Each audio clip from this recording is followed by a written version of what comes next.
với na chuan the way short movie kan en chun som lenga hi last episode ani to dona video lo ngai lu thin tu te le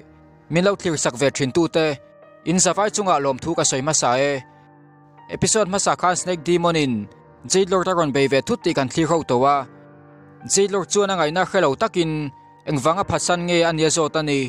snake demon chuan a malok khan puithiam le naute rola a be vek thu kha soya jailor chu a be zui le ngal bok ma se jailor chuan a lo pum zela snake demon chuan a meya via tum le a ma se jailor chuan lo manin a mei mor chu ti tlia sakani chu ti lai chuan puithiam khan ron be tum ve le a ma se jailor ta tanga awra chuak chuan hlataka paison le a snake demon taksa po chu abung nuai to ni ache thei to lo wangin jailor chuan a magic mangin aron vidzui le ngal bok jailor chuan puithiam chu awapan le a anaute chuan ron tho chuak mai thei to lawani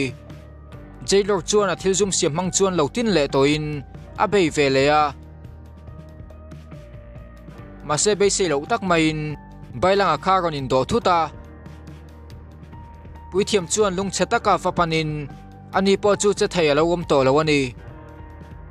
puithiam chuan an hun kal to zongjong te kha chuakin agel ron a hleya jailor chuan a ron beinon le ngal bok ma se puithiam chuan lo bumin avapan hnai zela avanek fu le the ani chu chuan jailor chu ti thin rum zual hleya thlokangin eros tam takin puithiam chu zuk be le a puithiam po chuan en top bak ti thei anei to lawani ma se van ei thak takin ujinga khana ron veng vele man hlowa ma se a beina chu achak ema wangin ujinga po chuan adang rei thei lawani ataksa chu darvekin a mai kor po chu ke phela athi ma chuan puithiam bula a bei thei chu ain chirlo thua soeni puithiam chu thongin ujinga ne na an hun kal to zongjong a kha chuak le a agil ron a hle ni azigrai te amalte te ya an thilaya mo wangin omngaina kha to lowa puithiam rilgona mu chuan jailor chuan nuam alo ti hleya puithiam chuan tho chuan tum vele ma se a hliamana toema wangin a che tha thei to lawani jailor chuan chaktakin a ron be pheile a le tang chuan thilzum ti chuak lein puithiam chu vitzui bok ukong aron lang vele in dimension maktaka khan ala tang meka amang che khala be ani amitha a thian te hu chu ron langin tuna hian a master le thian ten an lang hang mek te kha chuaka apor chaktak chu ron puak ke in arong po sen vek towa ukong aswal jok po chuan makati in apuma vitsuya atiang chu lian taka siam le in evil ukong chu na takina hlapa chu vele ata no khovel chu ron khitranin ukong a chu ron har chuak le theita ni a master ron tlamek chu avadong fata alo hliam na toema wangin lo chol hadam to turin atia ama na lo be ve to tur thua soibok thinrum takin jailor chu hanena a thian te thisen man chu a pe nge ngai thua soeni jailor chuan ran nung te takte te ara phlumpal mai ani thua lo soya anin beizui ngal bok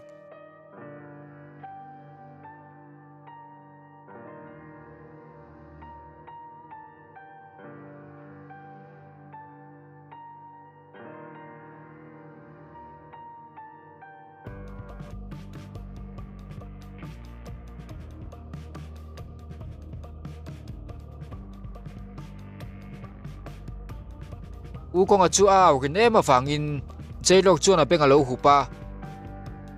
atianga han hlap thlain leya na takina nek chilzui ngalani puithiam chu lo chau mel to hleya eternal fire ron thanglian zel chu thlirin anaute ho chu fa en leya ani po chu thi ve ta ni ma se maktak main ataksa chu aron galveka anaute ho taksa po chu galvekin eternal fire chu na hiblun fekani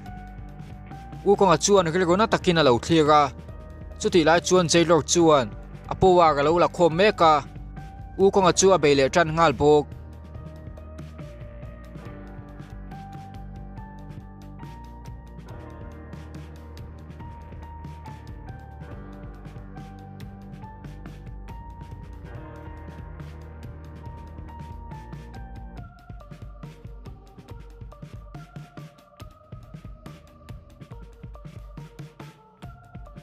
awa chu te ron lang vele in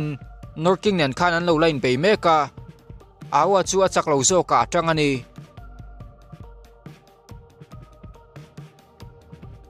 North King in na taka neka tumle lai chuan a top le thuta awa chu Dragon King ni ma se a beitla ka ni lo thu soin awa Dragon Soul chuan kumtam tak liam ta a Dragon be a hret chotir thua soya ma se awa chu a chak lo bi khle thua soi bok chu Dragon be chu Dragon putar kha lo nia North King chuan an he thailo wangin powar chaktak nei dan chi angai tu pha ti chuan Dragon putar chu a chongnon le theidon ani tui taka hun kal to soi lai chuan awa chuan tlan chia da lo tuma ma se North King chuan ron man le in na takin an heka awa tha nu chuan Dragon putar chu aron chu thla ka be se ni amuf chaktak pakhat sky seal mangin awa chu tha tuma tlan chen na hun nei to lo wangin lodan le tumbak awa chuan ti the nei lo ani North King chuan seal chu a thua cha tel tela awa chuan a dang thailo trap to ni ma se voi le khata awa Golden Dragon Soul kha ron chuak thuta Golden Dragon a changin North King seal chu a han su chevek thei ani North King na mu chuan alo phur hleya Golden Dragon chakna chu ain chin chak to hle ni apowar la khomin na be nga la ma se Golden Dragon chakna chu adang so lo ani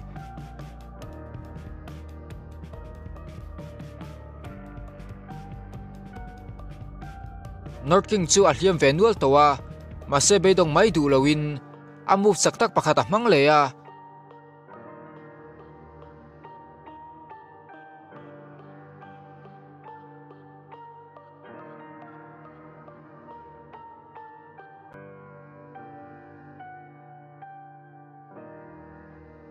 awa chuan a thei to pin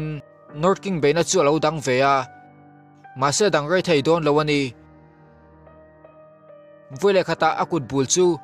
Golden Dragon kuthian a ron thak thuta achakna po ale tam taka ron pungin North King chu han vitta ni North King a tha nu chuan awa taksa po chu ron ral thuta Eternal Fire chu na hiblut ve ta ni u konga chu chaw to hleya ma se jin kwan i ni thu soi kha kha chuakin u konga chuan a taksa thar chu a man thiam phot chuan Spiritual Stone khan changna na sa tak apek tur thua soi ni u konga taksa tang chuan awra maktak hi ron chuaka jailor tin alo mu chuan u konga taksa chuan por danga om ti lo kha theya u konga chuan a chakna tak tak ala thu bo mai thua soi ni chu chuan jailor chu ati thinrum zual hleya energy chaktak ti chuakin anin be chun zom le ngal bok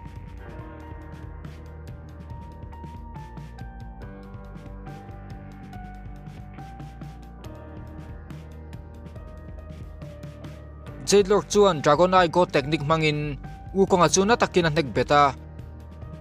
chuti lai chuan u konga chuan ziwi o a hria ama veng him tura underworld atanga aron kirle wangin u konga hne na chuan lom thua ron soya achunga anin nga vek thua soya ni ziwi chuan u konga chu fuin reilo te chung lo dang le turin atia u konga chuan Spiritual Stone chakna chu ron mang tanin jailor chuan atakin a thlok let lopa jailor chuan thilrim takin amuf chaktak manga ron beile nga la tumani aspel case chu achak ema wangin Eternal Fire po chu a hip dewa u konga chu ngeta ka lo dingin tuntum chu jailor magic chu ati chet vek tur thua soya atiang chuan a vom zui ngal bok jailor chuan a thei to pin a lo nem let ve a se u konga puar chu chak zokin jailor chu an hek nga la a spell case po chu a chefek ani u konga chu na soisak chun zom nga la boina tam taka siama wang le a thian te tha saka wang chuan kaltir mai me tum lo ani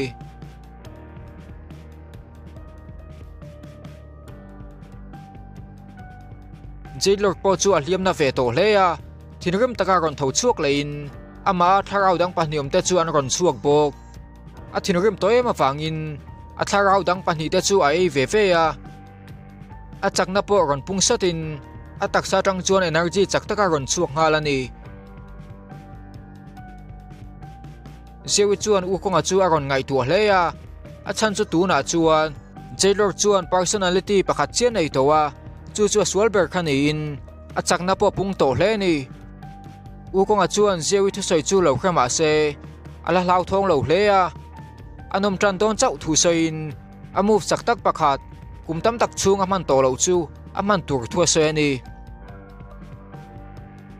jailor chuan energy chaktak hi lo siam chuakin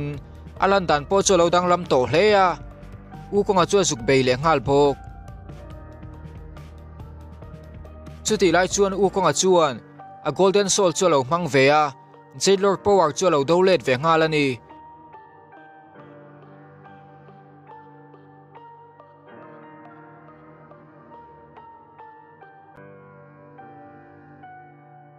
u konga kutum chu atol le chu ka tanga mase golden body tam tak siam chuk zui ngalin jailor chu an beya a golden power chak tak le soulstone chakna bel khom chuan jailor chu kap chak chara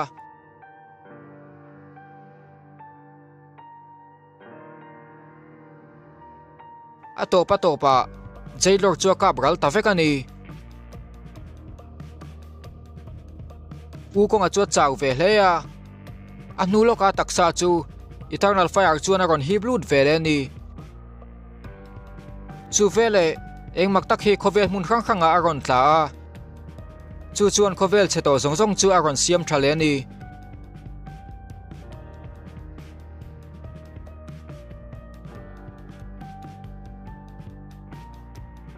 van po chu aen ngai na ron eng le thei towa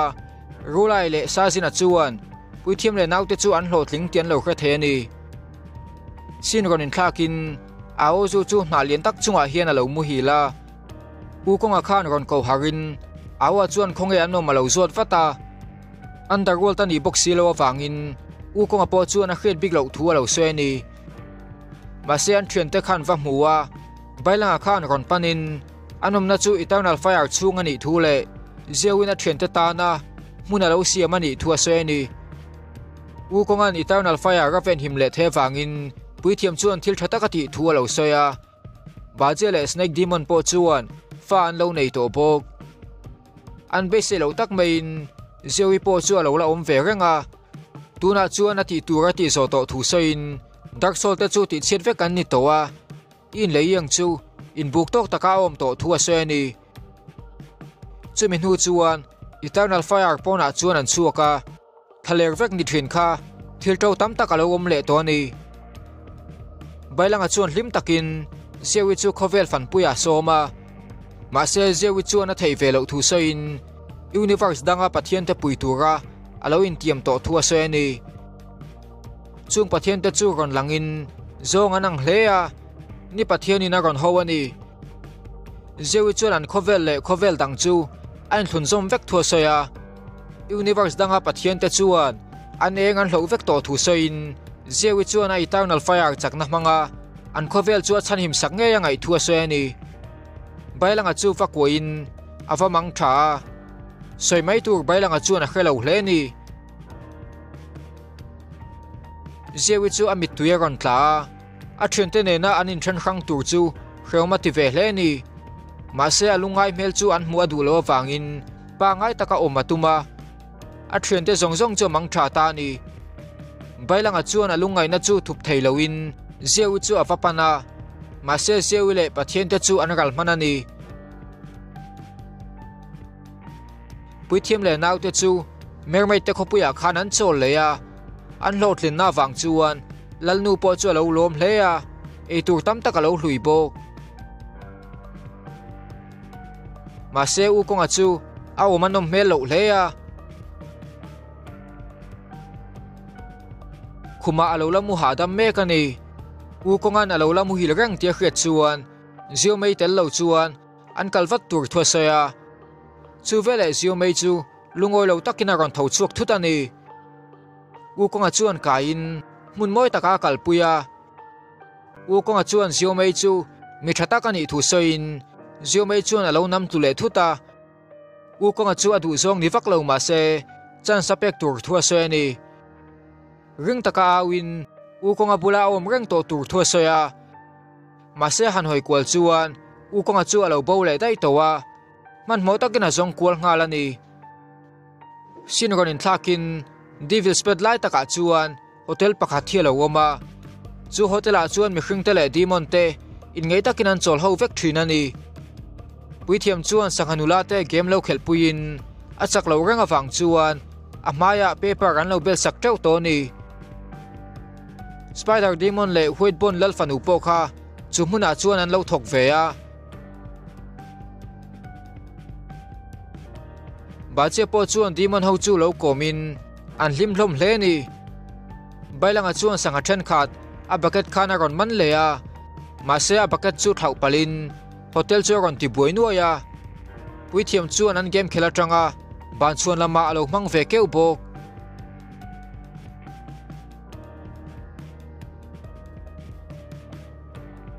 u konga chu kha chuakin vana choi moina ro pui tak an lo hlan na be se ni u konga chuan heavenly palace chu alo pan meka va spai tam tak le pathian te chuan lo muakin an zanan lo hlan ani dark soul te anoi bo veka wangin van veng him tu ni na hlan an tuma ma se u konga chuan monkey king ro pui tak pathian te tluk pha ani wangin emperor po chuan atan tir thailo thua soya azalo na wang chuan pathian te chuan lo thin rim hleya ma sen be ma chuan vana tang chuan thlok bo le ngalin the westward movie chu top ta ni